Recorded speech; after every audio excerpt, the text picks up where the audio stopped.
अगर आप हमारे चैनल को फॉलो करते हैं तो आपको पता होगा कि हमने पीछे पढ़ा मेलिनोवस्की, रेडक्लिफ ब्राउन, पार्सन्स और आज पढ़ेंगे मर्टन। आज समझ में आएगा आपको कि मर्टन को हम लोग बाद में क्यों पढ़ रहे हैं, पहले क्यों नहीं पढ़े। तो वीडियो पूरा देखिएगा और अगर अच्छा लगे तो चैनल को सब्सक्राइब करिएगा क्योंकि आप भूल जाते हैं। वीडियो स्टार्ट करने से पहले आप वीडियो पॉज करके अबाउट मी में मेरे बारे में जान सकते हैं। तो जैसा हम यूजुअली करते हैं वहाँ से करते हैं स्टार्ट, कुछ की टर्म्स और कॉन्सेप्ट से, क्योंकि इससे उन लोगों की हेल्प होती है जो लोग वीडियो पूरा नहीं देखते हैं। तो पहला कॉन्सेप्ट है इनका मिडिल रेंज थियरीज का बात करते हैं। इसको हम डीप में पढ़ेंगे कि क्या क्या होता है। नेट बैलेंस का बात करते हैं और जो फंक्शनलिज्म के 3 पोस्टुलेट्स होते हैं उसको ही क्रिटिसाइज करते हैं और कॉन्सेप्ट देते हैं फंक्शनल अल्टरनेटिव्स का। फिर ये बात करते हैं फंक्शनल एनालिसिस का। फिर बात करते हैं फंक्शन का, डिसफंक्शन, नॉन फंक्शन, और कहीं पे मैंने पढ़ा था एमसीक्यू में स्ट्रक्चरल विजिबिलिटी का बात करते हैं ये, बट मैं श्योर नहीं हूँ क्योंकि जब मैंने सर्च किया तो मुझे मिला नहीं, तो आप रिस्क ले सकते हैं। फिर ये बात करते हैं सोशियोलॉजिकल एम्बिवैलेंस का, manifest function, latent function, balkanisation of sociology, strain theory, anomie, modes of adaptation, self fulfilling prophecy, self defeating prophecy, serendipity, role conflict, role set, status set, इन सब चीज़ों का ये बात करते हैं। अब सबसे पहले आता है इनका मिडिल रेंज थियरी। तो ये मिडिल रेंज थियरी होता क्या है? अगर आप पार्सन्स को पढ़े होंगे तो मेजरली वो बात करते हैं ग्रैंड थियरीज का, उन्हीं को ये क्रिटिसाइज करते हैं और बोलते हैं ज़्यादा ग्रैंड थियरी में जाने से नुकसान ये होता है हम चीज़ों को एम्पिरिकली टेस्ट नहीं कर पाते हैं। बस हमारे माइंड में मेंटल कंस्ट्रक्ट होता है, जो हम सोचते हैं और जो हम ऑब्जर्व करते हैं नॉर्मल वे में, उसी के हिसाब से हम थियरी दे देते हैं, उसको हम टेस्ट नहीं कर पाते हैं। इसीलिए लाते हैं मिडिल रेंज थियरी कि ऐसा कुछ जुगाड़ किया जाए जिससे हम थियरी तो दें बट उसको हम एम्पिरिकली टेस्ट भी कर पाएँ। तो यहीं से आता है इनका मिडिल रेंज थियरी। अभी हम आगे पढ़ेंगे कि इसके क्या फीचर्स होते हैं। फिर जब भी बात करते हैं मिडिल रेंज थियरी का तो वहाँ पे यूज़ करते हैं एक टर्म नेट बैलेंस। तो ये क्या होता है नेट बैलेंस? आप जानते ही होंगे, आपने अगर वीडियो देखा होगा हमारा पार्सन्स मेलिनोवस्की का। बट मर्टन आते हैं और इन लोगों को क्रिटिसाइज करते हैं और बोलते हैं कि चेंज पॉजिटिव भी हो सकता है और चेंज निगेटिव भी हो सकता है, और ये भी देखना है कि जो चेंज हो रहा है वो कितना पॉजिटिव है और कितना निगेटिव है। तो उसी को बोलते हैं नेट बैलेंस। ये देखना कि कोई भी चेंज कितना पॉजिटिव है और कितना निगेटिव है, यही देखना ही कहलाता है नेट बैलेंस। फिर जो 3 पोस्टुलेट्स थे फंक्शन के, उसको ये एनालाइज करते हैं और एक एक करके सारे फंक्शनलिस्ट थिंकर को ये क्रिटिसाइज करते हैं। आइए देखते हैं। पहले नंबर पे आता है पोस्टुलेट ऑफ फंक्शनल यूनिटी। तो ये दिया गया था ब्राउन के द्वारा, आपने ब्राउन में पढ़ा भी होगा, अच्छे से इसको हमने डिस्कस किया है। तो उसमें ब्राउन बोलते हैं कि जो सारे फंक्शन होते हैं सोसाइटी के, उनमें एक टाइप का यूनिटी होता है और जो सोसाइटी के पार्ट्स होते हैं वो एक साथ आते हैं और वर्क करते हैं। इसी को बोलते हैं brown functional unity. But Merton इसको क्रिटिसाइज करते हैं, रिजेक्ट करते हैं और बोलते हैं कि ये जो आप थ्योरी बता रहे हैं, ये जो छोटे ग्रुप होते हैं या फिर प्रिमिटिव ग्रुप होते हैं या फिर जो होमोजीनियस ग्रुप होते हैं, मतलब जिनमें समानताएं होती हैं, उसमें ये काम कर जाएगा। बट अगर इसको आप जनरलाइज करना चाहेंगे बड़े लेवल पे, जहाँ पे बहुत सारा डाइवर्सिटी होता है, वहाँ पे ये थ्योरी आपका काम नहीं करेगा। तो इसको इस तरीके से मर्टन रिजेक्ट करते हैं। फिर सेकंड पोस्टुलेट है यूनिवर्सल फंक्शनलिज्म का। ये दिया गया था मेलिनोवस्की द्वारा। उसमें क्या होता है?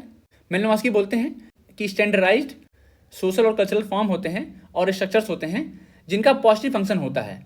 मीन्स वो हर जगह सोसाइटी के हर कोने में पॉजिटिव फंक्शन प्ले करते हैं और वो यूनिवर्सल होते हैं। इसी को मर्टन क्रिटिसाइज करते हैं और वहाँ पे कॉन्सेप्ट लाते हैं डिसफंक्शन का। वो बोलते हैं कि जरूरी नहीं है हर चीज़ का पॉजिटिव फंक्शन हो, निगेटिव फंक्शन भी हो सकता है, और उसी निगेटिव फंक्शन को बोलते हैं ये डिसफंक्शन। फिर बोलते हैं कि इसीलिए हमको नेट बैलेंस ऑफ फंक्शन का यूज करना चाहिए, ये देखने के लिए कि कितना पॉजिटिव है या फिर कितना निगेटिव है।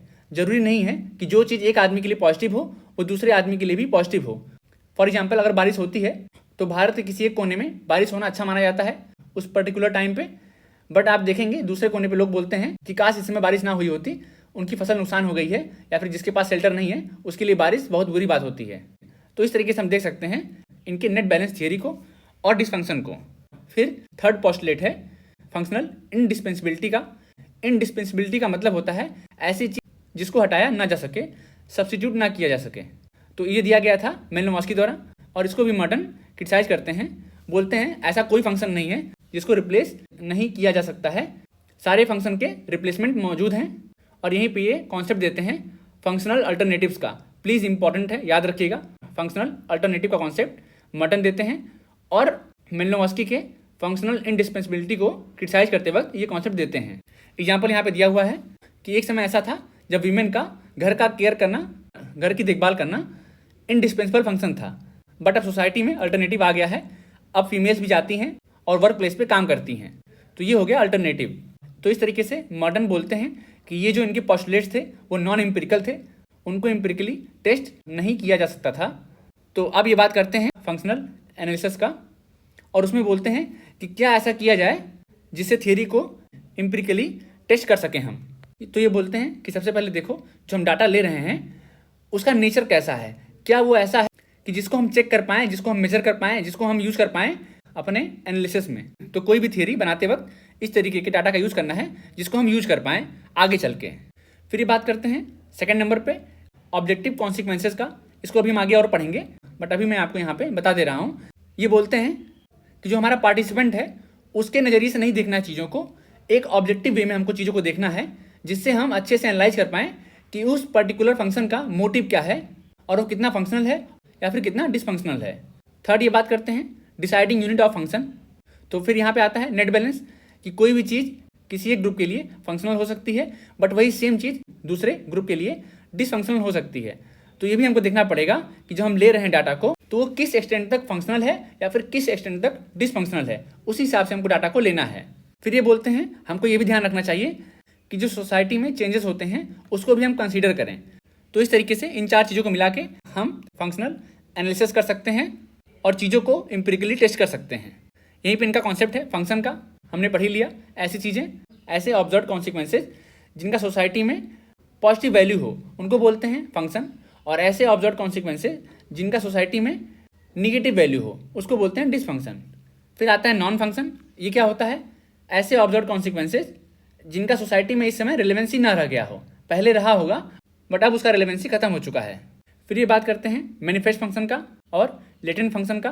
तो बहुत ही सिंपल वर्ड में, ऐसे फंक्शन जिसको हम देख सकते हैं और उसका इंटेंशन सबको पता होता है उसको बोलते हैं मैनिफेस्ट फंक्शन। बट ऐसे फंक्शन जिसका इंटेंशन सबको पता नहीं होता है, उसके पीछे कुछ हिडन मोटिव होता है, उसको बोलते हैं लेटेंट फंक्शन।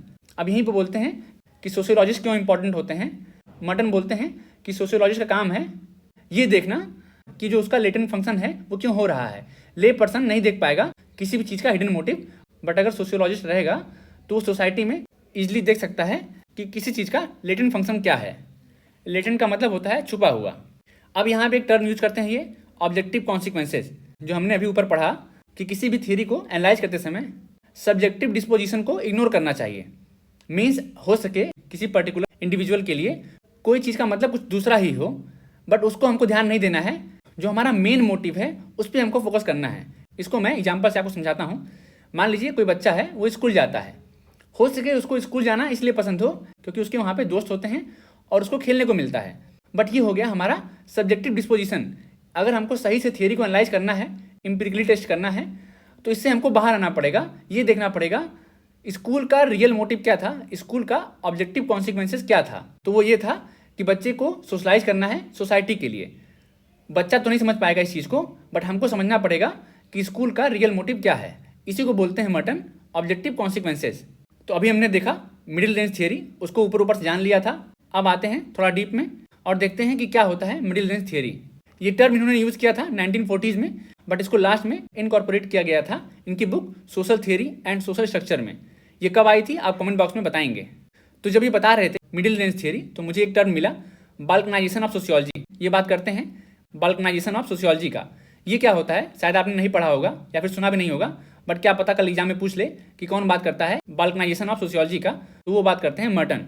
कैसे बात करते हैं ये बोले, जो हमारे पहले के थिंकर आए वो लोग सोशियोलॉजी को सबसे अलग बनाना चाहते थे। सोचते थे कि इसको एकदम डिस्टिंक्ट बनाया जाए, सबसे अलग रहेगा और सबसे फेमस रहेगा। बट मर्टन बोलते हैं यहाँ पे बहुत सारी दिक्कतें आ जाती हैं। जब हम लोग किसी सब्जेक्ट को इंडिपेंडेंट बनाना चाहते हैं तो वहाँ पे बहुत सारी दिक्कतें आती हैं। कहाँ से लेके आते हैं ये बाल्कनाइजेशन? एक रीजन है यूरोप का बाल्कन, जो एक समय काफ़ी ज़्यादा अलग था, सबसे ज़्यादा प्रोग्रेसिव था, सबसे ज़्यादा डेवलप्ड था। तो मर्टन वही एग्जाम्पल लेते हैं और बोलते हैं जो हमारे सोशियोलॉजिस्ट थे, जो हमारे थियरिस्ट थे, तो वो उसी तरीके से सोशियोलॉजी को भी सबसे ज़्यादा डिस्टिंक्ट बनाना चाहते थे। वहाँ पे दिक्कतें ये आती हैं, जो हमारा इंटरडिपेंडेबिलिटी होता है वो ख़त्म हो जाता है और हम एक थियरी को यूज नहीं कर सकते हैं दूसरी जगह पे। तो इसी को बोलते हैं मर्टन बाल्कनाइजेशन ऑफ सोशियोलॉजी। आप चाहें तो जाके गूगल पे सर्च कर सकते हैं कि बाल्कन रीजन क्या था और कैसे वो इमर्ज हुआ और कैसे वो ख़त्म हुआ। अब देखते हैं मिडिल रेंज थियरी के मेन फीचर्स क्या होते हैं, कब हम बोलेंगे कि कोई भी थियरी मिडिल रेंज होती है और क्या क्या ज़रूरतें होती हैं उसकी। तो नंबर 1 पे आता है ऐसी थियरी को डेवलप करना जिसका एम्पिरिकल इन्वेस्टिगेशन हो सके।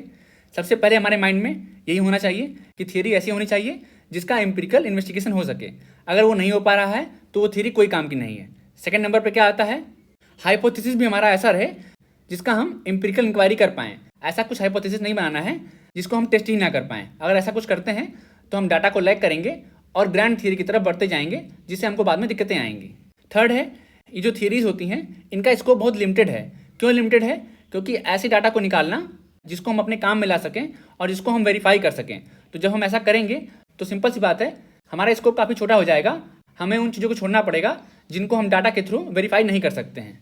तो ये 3 फीचर्स थे मिडिल रेंज थियरी को डेवलप करने के लिए, इंपॉर्टेंट हैं। शायद आपको बहुत कम जगह मिले, तो प्लीज़ इसको आप याद कर लीजिएगा। फिर ये बात करते हैं सोशल स्ट्रक्चर और एनामी का, अपनी book social theory and social structure में, और वो डिफाइन करते हैं कल्चर, स्ट्रक्चर और एनामी के बीच में रिलेशन। तो यहाँ पे डेफिनेशन है उनके कल्चर का, याद कर लीजिएगा आप। फिर उनका डेफिनेशन है स्ट्रक्चर, उसको भी आप याद कर लीजिएगा, इंपॉर्टेंट है। फिर ये बात करते हैं स्ट्रेन थियरी का, सब एक दूसरे से जुड़े हुए हैं।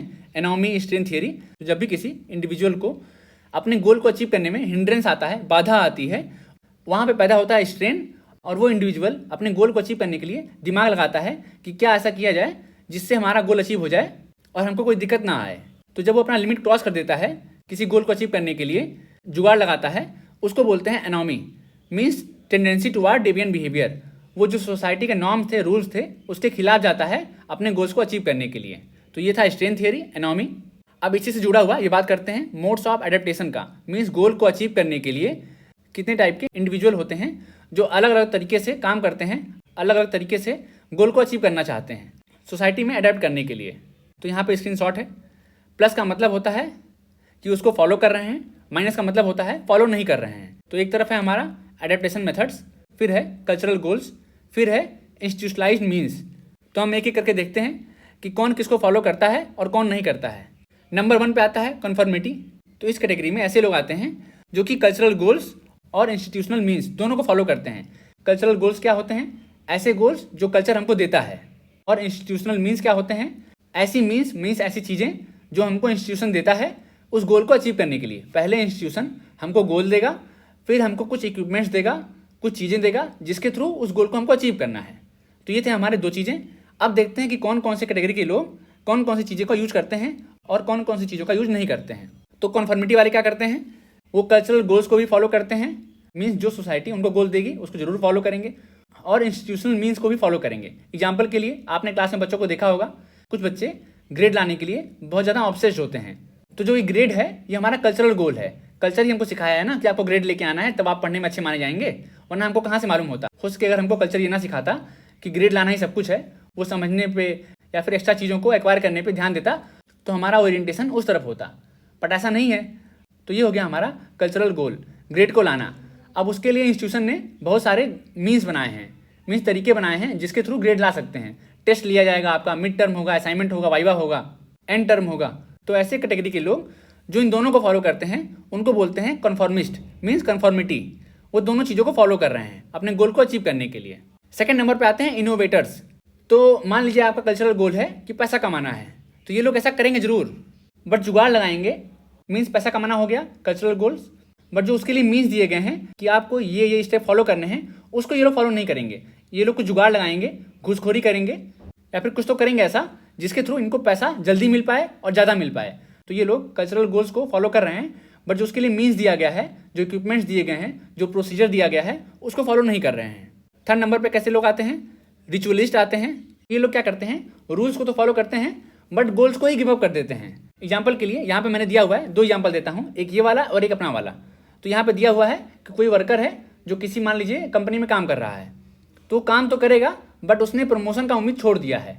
तो प्रमोशन था हमारा कल्चरल गोल, उसने छोड़ दिया है, बट वो काम कर रहा है, अभी भी उस प्रोसीजर को फॉलो कर रहा है। तो इसका मतलब वो मीन्स को फॉलो कर रहा है, गोल्स को गिव अप कर दिया है। एक एग्जाम्पल लेते हैं क्लास वाला। तो क्लास में बच्चा आ तो रहा है, टेस्ट भी दे रहा है, एंड टर्म भी दे रहा है, मिड टर्म भी दे रहा है। इसका मतलब वो मीन्स जो प्रोसीजर है उसको फॉलो कर रहा है, बट उसका गोल नहीं है कि क्लास में टॉप करना है। तो वो गोल को ही गिव अप कर दिया। ये हो गया रिचुअलिज्म। फिर आते हैं 4th नंबर पे रिट्रीटिस्ट।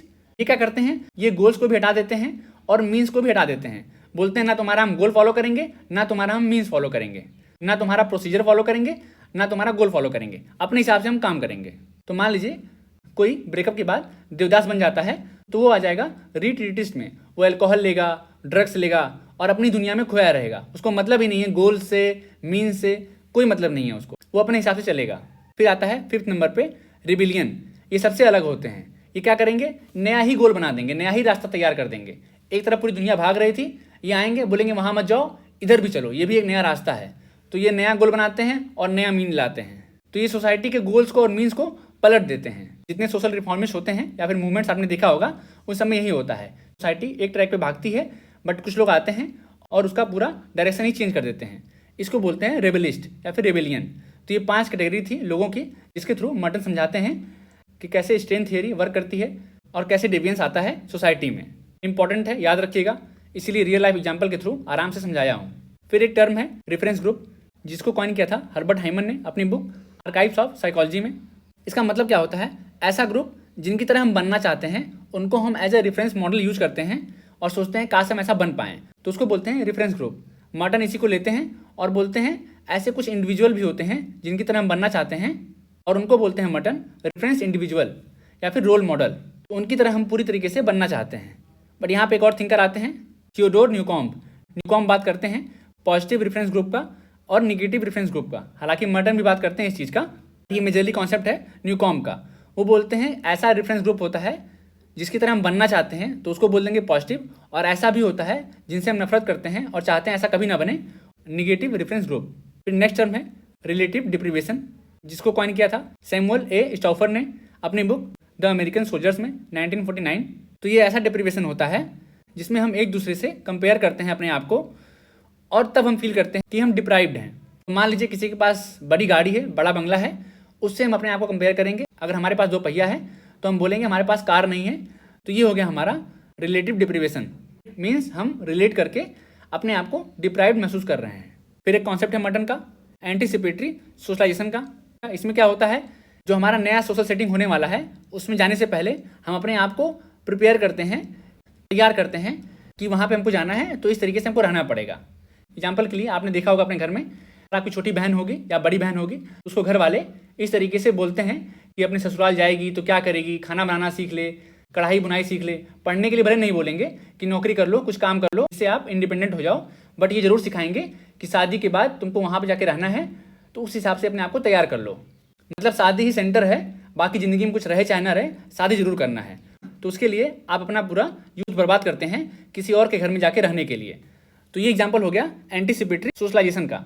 एंटीसिपेटरी मीन्स हम लोग एंटीसिपेट कर रहे हैं कि हमको ऐसा ऐसा करना होगा, उसके अकॉर्डिंग हम आज प्रैक्टिस कर रहे हैं। फिर 2 बहुत इंपॉर्टेंट कॉन्सेप्ट हैं, सेल्फ फुलफिलिंग प्रोफेसी और सेल्फ डिफीटिंग प्रोफेसी। मर्टन का है, बहुत इंपॉर्टेंट है। आइए देखते हैं एग्जाम्पल के साथ में। तो मान लीजिए आपका कोई टीचर है जो बोलता है तुम पढ़ने में बहुत अच्छे हो और इस बार तुम ही टॉप करोगे। तो आपके अंदर और आएगा कि हाँ, मुझे टीचर ने बोला है, एक्सपेक्टेशन है टीचर की, तो मुझे टॉप करना चाहिए। उसको बोलते हैं सेल्फ फुलफिलिंग प्रोफेसी। मीन्स आपके सेल्फ से कोई एक्सपेक्टेशन लगाया था, उसको आप फुलफिल कर रहे हो, तो हो गया सेल्फ फुलफिलिंग प्रोफेसी। बट उसी का उल्टा भी होता है, आपके सेल्फ से मान लीजिए कोई एक्सपेक्टेशन ना लगाया हो और आपको बोलता हो 1 नंबर का नल्ला इंसान है, फेल हो जाएगा ये, तो उसको आप गलत प्रूव करने के लिए, डिफीटिंग, हराने के लिए, आपका जो सेल्फ उसने बनाया हुआ है अपने माइंड में, उसको हराने के लिए आपको पढ़ाई करते हो और क्लास में टॉप करते हो, तो उसको बोलते हैं सेल्फ डिफीटिंग प्रोफेसी। मीन्स जो उसके माइंड में आपके लिए सेल्फ बना हुआ है उसको आप डिफीट कर रहे हो। नेक्स्ट टर्म है मर्टन का रेड टेपिज्म। तो ये ब्यूरोक्रेटिक स्ट्रक्चर को क्रिटिसाइज करते हैं और बोलते हैं कि ये जो रेड टेपिज्म है, लाल फीताशाही है, इसकी वजह से काम में डिले होता है। Means step by step process जाना पड़ता है हमको। अगर आप गए होंगे सरकारी दफ्तर में, सरकारी ऑफिस में, तो इतने आपको चक्कर लगवा देते हैं कि आप परेशान हो जाते हैं कि हम यहाँ पे आए ही क्यों। तो यही बोलते हैं कि रेड टेपिज्म का यही नुकसान होता है, काम में डिले होता है। उसी के बाद क्रिटिसाइज करते हैं ब्यूरोक्रेटिक पर्सनालिटी को और बोलते हैं कि ऐसी पर्सनालिटी या फिर ऐसा स्ट्रक्चर इमोशनलेस होता है, इनमें कोई भी इमोशन नहीं होता है, इनको जो काम दिया गया है वो मशीन की तरह करते रहेंगे, इमोशंस का यूज़ नहीं करते हैं।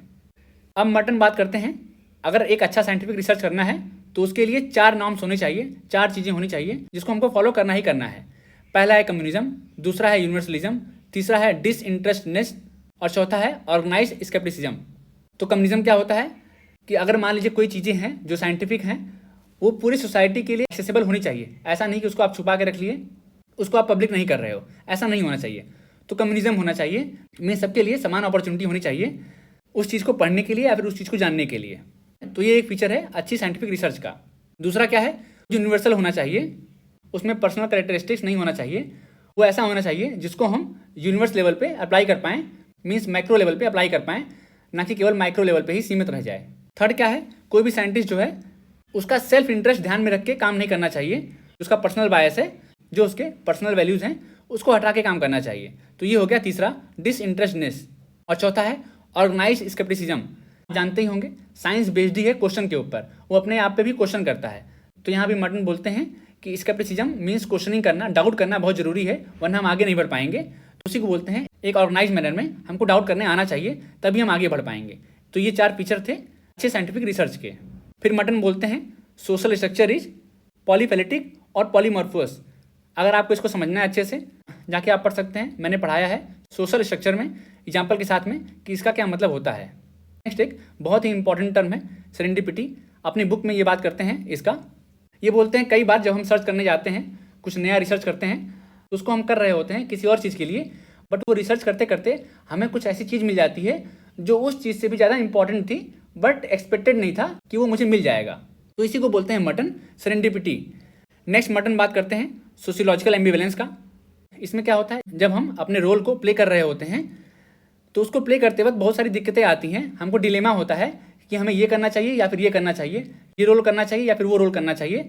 तो उसी को मर्टन बोलते हैं सोशियोलॉजिकल एम्बिवेलेंस। मीन्स किसी भी सोसाइटी में जो हमारा लाइफ होता है उसमें कभी न कभी हमको डाउट आता है कि हमें करना क्या चाहिए। तो वही जो डाउट है, जो डिलेमा है, वो है एम्बिवेलेंस। फिर मर्टन बात करते हैं 3 टाइप के स्टेटस का। मैंने यहाँ पे लगाया हुआ है, समझा इसलिए नहीं रहा हूँ क्योंकि मैंने स्टेटस वाले वीडियो में समझाया हुआ है, तो फिर से समझाने का मतलब नहीं है, वीडियो लंबा हो जाएगा, उसको जाके आप देख लीजिए। वहाँ पे एग्जाम्पल देके समझाया हूँ। अगर नहीं देखना हो तो यहाँ पे भी एग्जाम्पल दिया हूँ और नोट्स दे ही दूंगा आपको टेलीग्राम पे, तो वहाँ से आप समझ सकते हैं। फिर मर्टन बात करते हैं बहुत सारे रोल का, वो भी मैंने यहाँ पे समझाया है और उसको भी मैंने रोल वाली वीडियो में डिस्कस किया है, तो वहाँ से आप समझ सकते हैं। हाँ, एक चीज़ था, रोल कॉन्फ्लिक्ट का बात करते हैं मर्टन, ना कि लिंटन। तो मैंने उसमें बताया है लिंटन के बारे में कि लिंटन बात करते हैं रोल कॉन्फ्लिक्ट का, बट ऐसा नहीं है, मर्टन है जो बात करते हैं रोल कॉन्फ्लिक्ट का। इस तरीके से सब खत्म हो गया जो कॉन्सेप्ट थे मर्टन के। अब यहाँ पे उनकी बुक्स हैं, लॉजी वाइज लगा दिया है, सब आपको याद कर लेना है।